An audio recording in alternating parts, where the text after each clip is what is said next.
Good morning student. आज हम पढ़ेंगे कॉम्बिनेशन ऑफ बैटरी और इसका एक लेक्चर मैं ऑलरेडी ले चुका हूं जिसमें मैं series and parallel combination discuss कर चुका हूं। Now we are discussing about mixed combination of battery.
अब देखिए यहाँ पर मेरे पास n into n total number of battery है। कैपिटल N क्या चीज है? Number of total batteries. और स्मॉल n का मतलब है ये जो एक लाइन है, एक रो है, इसमें नंबर ऑफ बैटरीज। और ऐसी आइडेंटिकल नंबर ऑफ रो कितनी है? स्मॉल n के बराबर। तो small n is the number of row. हर रो में n number of identical battery है और हर बैटरी का ईएमएफ और इंटरनल रेजिस्टेंस सेम है। सारी बैटरी आइडेंटिकल है। अब मुझे इन सारी बैटरी की इक्विवेलेंट बैटरी निकालनी है। तो देखिए इक्विवेलेंट बैटरी कैसे निकालेंगे? जैसे ये एक रो है, इसमें सारी बैटरियां सीरीज में और सब हम मान के चलते हैं सेम पोलैरिटी में है। और अगर ये सारी बैटरियां सेम पोलैरिटी में होगी तो एक जो रो है इसकी इक्विवेलेंट बैटरी का ईएमएफ होगा n इनटू एप्सिलॉन और इंटरनल रेजिस्टेंस होगा n इनटू r के बराबर। ये सारी बैटरी सीरीज में है तो इसका इक्विवेलेंट ईएमएफ n टाइम्स हो जाएगा, इंटरनल रेजिस्टेंस भी n टाइम हो जाएगा। अब इस तरह के नंबर ऑफ बैटरीज हमारे पास पैरेलल कॉम्बिनेशन में है। ये एक बैटरी, ये दूसरी बैटरी, ऐसी नंबर ऑफ बैटरी कितनी है? सारे आइडेंटिकल n। अब अगर m आइडेंटिकल बैटरीज पैरेलल में होती है तो इक्विवेलेंट ईएमएफ इनका ओवरऑल किसके बराबर आता है? सिंगल बैटरी के बराबर आएगा इक्विवेलेंट ईएमएफ। तो सिंगल बैटरी का इक्विवेलेंट ईएमएफ इसके बराबर आ जाता है। और इंटरनल रेजिस्टेंस अगर हम निकालें तो देखो ये इंटरनल रेजिस्टेंस अगर हम इक्विवेलेंट निकालेंगे तो किसके बराबर होगा? Equivalent internal resistance NR divided by number of row. तो ये एक इंपॉर्टेंट रिजल्ट हमारे पास आया। अब अगर हमें इस सर्किट में इस बैटरी से फ्लो होने वाला यहां से एक्सटर्नल रेजिस्टेंस R में करंट निकालना है तो करंट का फॉर्मूला क्या होता है? इससे हम करंट कैलकुलेट कर सकते हैं, करंट इज नॉट। तो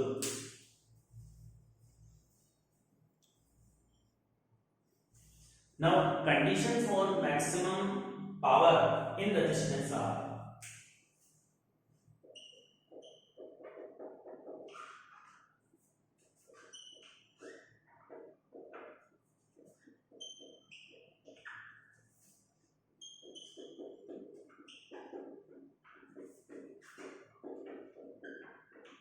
देखो ये सारी बैटरियां मिलकर इसको एनर्जी देगी, पावर देगी। तो सारी बैटरियों की जो टोटल पावर आउटपुट है मैक्सिमम होने की क्या कंडीशन है?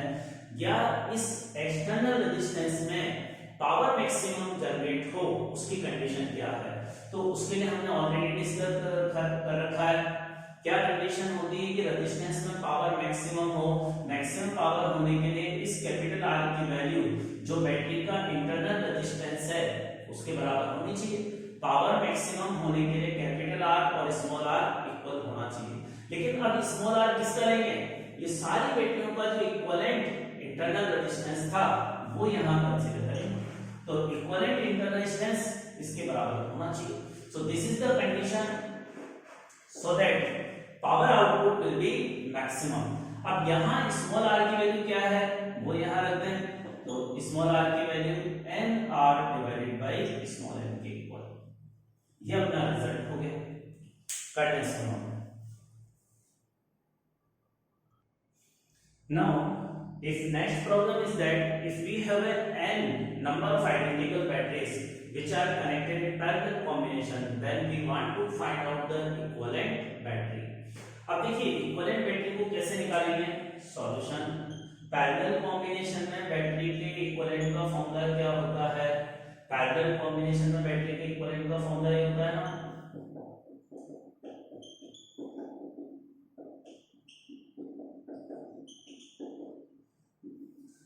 अब यहां पर हमें क्वेश्चन में नहीं दे रखा है कि बैटरी सेम पोलैरिटी में है या रिवर्स में है, तो अगर क्वेश्चन में मेंशन नहीं हो तो हम सारी बैटरियों को सेम पोलैरिटी में कंसीडर करेंगे, और सेम पोलैरिटी में होने पर सारे एप्सिलॉन के साइन पॉजिटिव होंगे। अब देखो हर एक बैटरी आइडेंटिकल है, हर एक बैटरी आइडेंटिकल और टोटल n बैटरीज है, तो यहां भी 1/r आएगा, यहां भी 1/r, ऐसे 1/r वाली टर्म n टाइम्स आएगी, तो उनको ऐड ऐसे करूंगा ना 1/r into n। क्लियर। इसी तरह से ऊपर भी हर जगह e by r, epsilon bye r जो है n टाइम्स आएगा, तो एप्सिलॉन r into n, और इससे इक्विवेलेंट ईएमएफ किसके बराबर आ गया, एप्सिलॉन के इक्वल। तो अगर n number of identical batteries are in parallel, then equivalent EMF is equal to individual EMF of any one battery. अब इंटरनेशनल निकालें।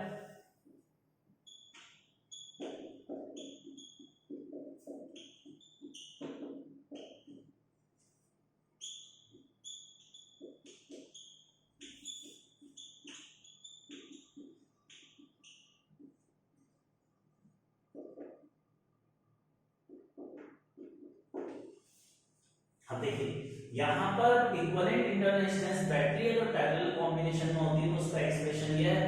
अब हर जगह r से है तो 1/r ऐसा n टाइम्स है। अब ये तो आया 1/r इक्विवेलेंट, मुझे r इक्विवेलेंट निकालना है तो इसका रेसिप्रोकल करूंगा, तो r by n के बराबर ये रिजल्ट आ जाएगा। करते हैं इस क्वेश्चन को नोट। अब देखिए ये हमारे क्वेश्चन है, we have n number of identical batteries, identical मतलब उनका सबका ईएमएफ सेम है, सबका इंटरनेशनल सेम है, उनको हम एक्सटर्नल डिस्टेंस r से कनेक्ट करते हैं। तो अगर बैटरी को एक बार हम सीरीज में जोड़ते हैं, एक बार पैरेलल में जोड़ते हैं, तो सीरीज में जोड़ने पर भी और पैरेलल में जोड़ने पर भी करंट सेम आता है। अब देखिए इसका सॉल्यूशन कैसे करेंगे।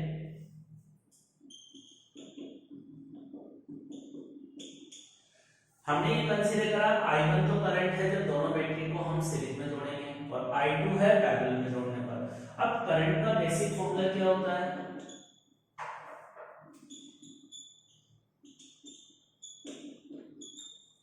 करंट का फॉर्मूला ये होता है। अब इसमें हमें करंट की वैल्यू निकालनी है, मान लो I1, तो जब सारी बैटरियों को सीरीज में जोड़ेंगे तो इक्विवेलेंट बैटरी का ईएमएफ n into एप्सिलॉन होगा।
पहले इसकी कैलकुलेशन नोट करें।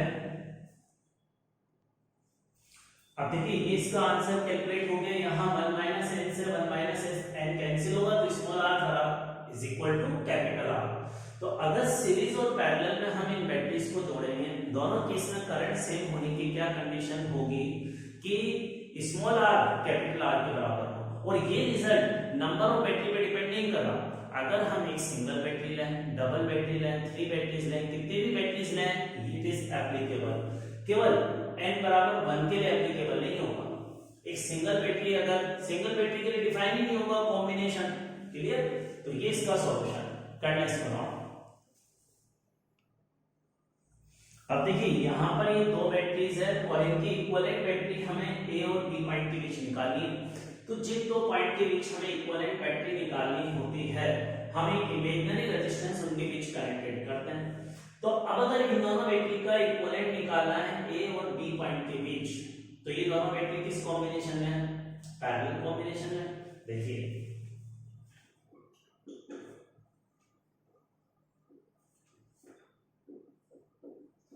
अब इन दो बैटरी का इक्विवेलेंट ए और बी के बीच कंसीडर करना है, तो इनके बीच में एक इमेजिनरी रेजिस्टेंस R जोड़ेंगे हम एक्सटर्नल। अब इस इमेजिनरी रेजिस्टेंस में करंट अगर इस तरह से फ्लो हुआ तो ये वाला एंड पॉजिटिव है, और पॉजिटिव तो ये बैटरी भी ईएमएफ में सेम पोलैरिटी में है और ये भी सेम पोलैरिटी में, दोनों का ईएमएफ पॉजिटिव हम कंसीडर करेंगे। नाउ इक्विवेलेंट ईएमएफ का फॉर्मूला क्या था,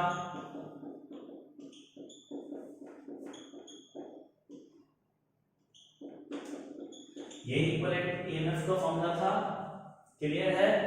अब देखो इक्विवेलेंट ईएमएफ के इस फॉर्मूले को यूज करने के पहले हमारे पास एक चीज ऐसे समझो, इस वाली बैटरी का इंटरनल स्ट्रेंथ 0 दे रखा है, तो ये बैटरी आइडियल है, दूसरी नॉन आइडियल है, इसका इंटरनल स्ट्रेंथ 0 नहीं है।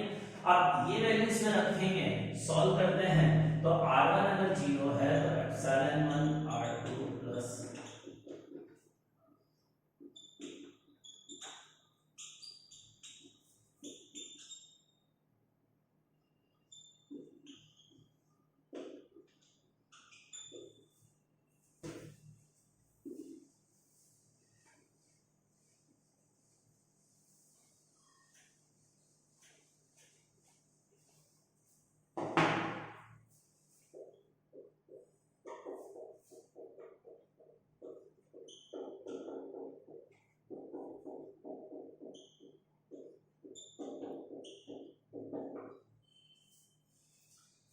अब देखिए इसका मतलब यहाँ इक्विवेलेंट ईएमएफ का फॉर्मूला ये होता है जब दो बैटरी पैरेलल कॉम्बिनेशन में हो और दोनों सेम पोलैरिटी में है, तो यहाँ E1 E2 का साइन प्लस कंसीडर करेंगे। अब यहाँ वैल्यू रखकर आंसर निकाले तो ईएमएफ पहली बैटरी जो आइडियल बैटरी है उसकी ईएमएफ के बराबर आ गया, और इंटरनल रेजिस्टेंस का फॉर्मूला ये है, इससे इंटरनल रेजिस्टेंस 0 आ गया। इसका मतलब जो इक्विवेलेंट ईएमएफ इंटरनल रेजिस्टेंस आया ना वो भी R1 के बराबर आया है। पहली वाली बैटरी जो आइडियल बैटरी है जिसका इंटरनल रेजिस्टेंस हमें 0 दे रखा है उसकी इक्वल आया, और ये आंसर जो है सेकंड बैटरी की ईएमएफ पर डिपेंड ही नहीं कर रहा। इसका मतलब अगर इस आइडियल बैटरी के साथ कोई सी भी दूसरी नॉन आइडियल बैटरी जोड़ूंगा जिसका ईएमएफ कितना ही कम या ज्यादा हो, व्हाटएवर बी उस इंटरनल रेजिस्टेंस, अगर ये बैटरी आइडियल है तो इन दोनों बैटरी का इक्विवेलेंट भी एक आइडियल बैटरी ही होगी। तो एक अगर दो बैटरियां पैरेलल कॉम्बिनेशन में जुड़ी हो तो इक्विवेलेंट बैटरी, और उनमें से एक बैटरी आइडियल हो तो इक्विवेलेंट बैटरी आइडियल बैटरी के बराबर होती है। ये हमारा इसका result. Thank you for today.